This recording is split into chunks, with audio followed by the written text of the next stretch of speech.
हमारे देश के प्रधानमंत्री की एक अलग ही छवि है। हमारे देश में ही नहीं बल्कि विदेशों में भी उनके करोड़ों प्रशंसक हैं।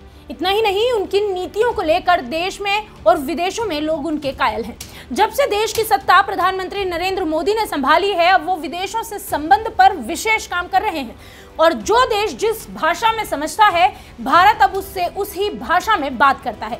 इसलिए जो हमें आंखें दिखाने की कोशिश करता है, हम उसे करारा जवाब दे देते हैं और जो दोस्ती निभाता है, भारत उसके साथ हमेशा खड़ा नजर आता है। ऐसे में ही अब भारत के दोस्तों की लिस्ट लंबी होती चली गई है और हमारे दोस्त बढ़ गए हैं और वहीं हमारे पड़ोसी भी अब हमारी बढ़ती ताकतों से परेशान हैं।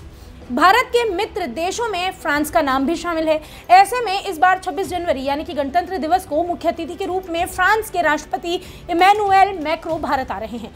लेकिन भारत आने से पहले इमैनुएल ने कुछ ऐसा ऐलान कर दिया कि कट्टरपंथियों को रास नहीं आ रहा, बल्कि भारत के कट्टरपंथी भी सकपकाए हुए हैं कि कहीं ऐसा ही कुछ भारत में ना हो जाए। दरअसल इस दिन का न्योता जैसे ही इमैनुएल मैक्रो को मिला तो उन्होंने सबसे पहले प्रधानमंत्री नरेंद्र मोदी को धन्यवाद दिया और कहा कि मेरे प्रिय मित्र प्रधानमंत्री मोदी, निमंत्रण के लिए धन्यवाद। लेकिन भारत आने से ठीक पहले इमैनुएल मैक्रो ने एक ऐसा फैसला लिया जो दुनिया के करोड़ों करोड़ों कट्टरपंथियों को रास नहीं आ रहा और उन पर अब ये तक मांग उठने लगी है कि जो फैसला फ्रांस ने लिया है, ठीक वैसा ही फैसला भारत को भी ले लेना चाहिए। बता दें कि फ्रांस ने 2024 में विदेशी फंडिंग पाने वाले इमामों पर रोक लगा दी है। इसकी जानकारी हम आपको वीके न्यूज पर पहले ही दे चुके हैं। यानी जिन इमामों को दूसरे देशों से फंडिंग मिल रही है, वो फ्रांस नहीं जा सकेंगे। इनके फ्रांस जाने पर रोक लग गई है। मस्जिद के जो इमाम विदेशों से फंडिंग लेते हैं, अब वो फ्रांस नहीं रह पाएंगे।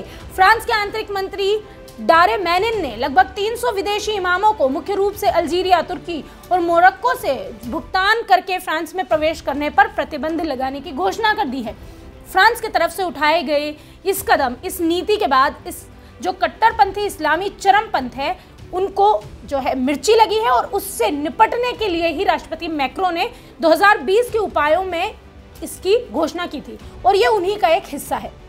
अब ये जो किया गया है, इसका उद्देश्य क्या है? विदेशी प्रभाव और फंडिंग को प्रतिबंधित किया गया है ताकि स्थानीय रूप से प्रशिक्षित इमामों को बढ़ावा दिया जा सके। मौजूदा विदेशी इमामों को रमजान के इमाम समूह को छोड़कर फ्रांसीसी मुस्लिम संघों द्वारा भुगतान किया जाना चाहिए।